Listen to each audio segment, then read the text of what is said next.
Hi hello வணக்கம் and welcome to Fareenas kitchen.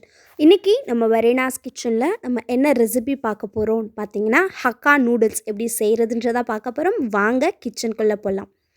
இது செய்கிறதுக்கு முதல்ல நூடுல்ஸ்க்கு மாவு ரெடி பண்ணிடலாம். அதுக்கு நான் இன்றைக்கி 1 கப் அளவுக்கு கோதுமை மாவு எடுத்திருக்கேன்.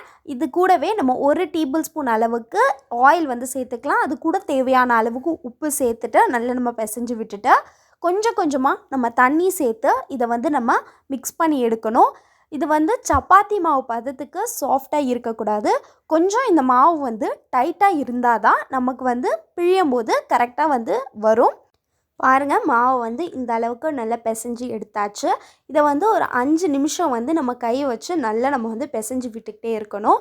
அப்போ தான் கொஞ்சம் அது நல்லா ஊறி வரும். இப்போது இதை ஒரு மணி நேரம் நம்ம ஊற வச்சு எடுத்துக்கலாம். அப்படியே மூடி போட்டு மூடிடலாம். நூடுல்ஸ் செய்ய தேவையான இன்க்ரீடியன்ட்ஸ் என்னென்னதை பார்த்துடலாம். அதுக்கு நான் இன்றைக்கி 1 கப் அளவுக்கு கோஸை இந்த மாதிரி நீளமாக நறுக்கி எடுத்து வச்சுருக்கேன்.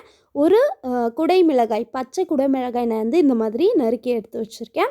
அது கூட ஒரு பெரிய வெங்காயத்தை இந்த மாதிரி ஸ்லைஸாக நம்ம கட் பண்ணி வச்சுருக்கேன். அதே போல் ஒரு கேரட்டு இந்த மாதிரி நீளமாக எடுத்து வச்சுருக்கேன்.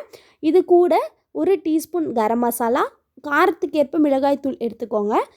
1/4 டீஸ்பூன் மிளகுத்தூள், 2 பல் பூண்டை சின்னதாக நறுக்கி எடுத்து வச்சுக்கலாம். 2லேருந்து 3 டேபிள் ஸ்பூன் அளவுக்கு எண்ணெய், தேவையான அளவுக்கு உப்பு. இப்போது இதை நம்ம செய்ய ஆரம்பிச்சிடலாம். 1 மணி நேரம் ஆனதுக்கப்புறம் மாவெல்லாம் நல்லா இந்த அளவுக்கு ஊறி வந்துருச்சு. இப்போ இந்த மாவை நம்ம 2ஆக பிரித்து எடுத்துடலாம். 2ஆக பிரிச்சுட்டு ஒரு மாவை மட்டும் நம்ம இடியாப்ப பிளிராச்சு இருக்குல்லையா, இந்த ஓட்டை இருக்கிறத எடுத்துக்கலாம். ரொம்ப மெலிசாக இருந்ததுன்னா நல்லா இருக்காது. அதுக்காக இந்த அளவுக்கு இருக்கிறத எடுத்துகிட்டு இடியாப்ப அச்சில் நம்ம வச்சு நம்ம இதை பிழிய ஆரம்பிச்சிடலாம்.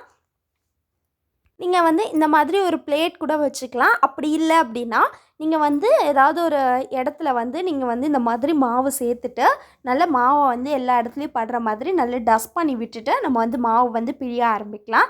மாவு கொஞ்சம் டைட்டாக தான் இருக்கும் பிழியும் போது. அப்போ தான் நம்ம வெந்நீரில் சேர்த்து செய்யும்போது அந்த மாவு எதுவுமே பிரிஞ்சு வராமல் சூப்பராக நமக்கு நூடுல்ஸ் மாதிரி கிடைக்கும். பாருங்கள், இந்த அளவுக்கு மாவு நம்ம பிழிஞ்சு வந்துக்கிட்டு இருக்கும்போது நம்ம இதில் கொஞ்சம் கொஞ்சமாக இந்த மாவை நம்ம அதில் சேர்த்துக்கிட்டே வந்தோம் அப்படின்னா நமக்கு அந்த நூடுல்ஸோட அந்த மாவு சேர்க்கும்போது நூடுல்ஸ் ஒன்றுக்கு ஒன்று ஒட்டாமல் வரும். இதே போல் நம்ம எல்லா நூடுல்ஸையும் வெட்டி எடுத்துடலாம். எல்லா நூடுல்ஸையும் இந்த மாதிரி மாவு டஸ்ட் பண்ணி எடுத்து வச்சாச்சு. இப்போ இதை வேக வச்சு எடுத்துக்கலாம். அதுக்கு ஒரு பாத்திரத்தில் தண்ணி சேர்த்துக்கலாம். நூடுல்ஸ் முங்குற அளவுக்கு தண்ணி இருக்கணும். அது கூட தேவையான அளவுக்கு உப்பு சேர்த்துட்டு இது கூடவே 2 டேபிள் ஸ்பூன் அளவுக்கு எண்ணெய் நம்ம சேர்த்துக்கலாம். எண்ணெய் சேர்த்து இந்த தண்ணியெல்லாம் சேர்ந்து நல்லா சூப்பராக கொதித்து வரும். நம்ம எண்ணெய் சேர்த்தோம் அப்படின்னா அந்த நூடுல்ஸ் ஒன்றுக்கு ஒன்று ஒட்டாமல் வரும். இது நல்லா கொதித்து வரட்டும். பாருங்கள், தண்ணி எல்லாமே இந்த அளவுக்கு நல்லா சூப்பராக கொதித்து வந்துருச்சு. இது இந்த மாதிரி கொதித்து வந்ததுக்கப்புறம் நம்ம ரெடி பண்ணி வச்சுருக்க அந்த நூடுல்ஸை இதில் சேர்த்து ஒரு 6லேருந்து 7 நிமிஷம் வரைக்கும் மீடியம் ஃப்ளேம்லேயே நம்ம கொதிக்க விட்டு எடுக்கணும். நூடுல்ஸ் எல்லாம் நல்லா வெந்து வந்துருச்சு. இந்த டைமில் நம்ம ஸ்டவ் ஆஃப் பண்ணிட்டு தண்ணி எல்லாத்தையும் கீழே வடித்து நம்ம இதை எடுத்து வச்சுக்கலாம். இப்போது நம்ம ஸ்டவ் ஆன் பண்ணிவிட்டு ஒரு பேன் நம்ம அதில் வச்சிடலாம். பேன் நல்லா காஞ்சி வந்ததுக்கப்புறம் நம்ம எடுத்து வச்சுருந்த எண்ணெயை இதில் சேர்த்துக்கலாம். எண்ணெய் நல்லா காஞ்சி வந்ததுக்கப்புறம் நம்ம நறுக்கி எடுத்து வச்சுருக்க அந்த பூண்டையும் நம்ம சேர்த்துக்கலாம். பூண்டு நல்லா வசங்கி வரணும். ஸ்டவ்வை மீடியம் ஃப்ளேம்லேயே வச்சு வசக்கி எடுங்க. பூண்டு எல்லாம் நல்லா வசங்கி வந்ததுக்கப்புறம் இதில் நம்ம வெட்டி வச்சுருக்க வெங்காயம், கேரட், கோஸ், குடைமிளகாய் இது எல்லாத்தையும் சேர்த்துட்டு நம்ம இதை நல்லா வசக்கி எடுக்கணும். இதை நம்ம டீப் ஃப்ரை பண்ணிடக்கூடாது. கொஞ்சம் ஒரு 70லேருந்து 80% அளவுக்கு வெந்து வந்தால் தான் இது நம்ம சாப்பிடும்போது நல்ல ஒரு டேஸ்ட் கிடைக்கும். இது நல்லா வசங்கி வந்துட்டதுக்கப்புறமா நம்ம இதில் தேவையான அளவுக்கு உப்பு சேர்த்துக்கலாம். இந்த காய்கறிக்கு எவ்வளோ உப்பு தேவைப்படுமோ அந்த அளவுக்கு உப்பு சேர்த்துக்கோங்க. சேர்த்துட்டு இதை நல்லா வசக்கி விட்டுக்கோங்க. ஸ்டவ்வை மீடியம் ஃப்ளேம்லேயே வைங்க. அடுத்து இது கூட நம்ம எடுத்து வச்சுருக்க கரம் மசாலா சேர்த்துக்கலாம். அது கூடவே மிளகாய்த்தூள் நம்ம சேர்த்துக்கலாம். இது கூடவே நம்ம எடுத்து வச்சுருக்க மிளகுத்தூளையும் சேர்த்துட்டு நல்லா நம்ம இதை வசக்கி விடணும். வசக்கி விட்டு நல்லா வசங்கி வரட்டும். பாருங்கள், இந்த அளவுக்கு ஒரு 70% இது நல்லா வசங்கி வந்ததுக்கப்புறமா நம்ம இதில் அவிச்சு எடுத்து வச்சுருந்த அந்த நூடுல்ஸை வந்து நம்ம சேர்த்துக்கலாம்.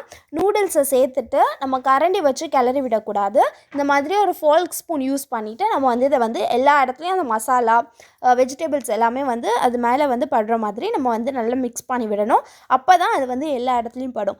நம்ம எல்லாத்தையும் இந்த மாதிரி மிக்ஸ் பண்ணி விட்டதுக்கப்புறம் கடைசியாக நம்ம வந்து இதில் கொஞ்சமாக லெமனோட ஜூஸ் வந்து நம்ம சேர்த்துக்கலாம். அந்த லைமோட ஜூஸ் வந்து நம்ம சேர்த்தோம் அப்படின்னா லைட்டாக அந்த புளிப்பு தன்மை வந்து நமக்கு கொடுக்கும். அதுக்காக தான் நம்ம சேர்க்குறோம். நீங்கள் வேணும்னா சேர்த்துக்கலாம், இல்லைனா சேர்க்க வேண்டாம். அப்படி சேர்க்குறதா இருந்தால் ஒரு பாதி லெமனுடைய சாறை மட்டும் நீங்கள் சேர்த்துக்கோங்க.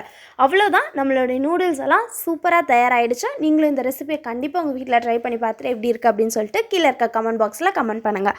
Tata, bye bye.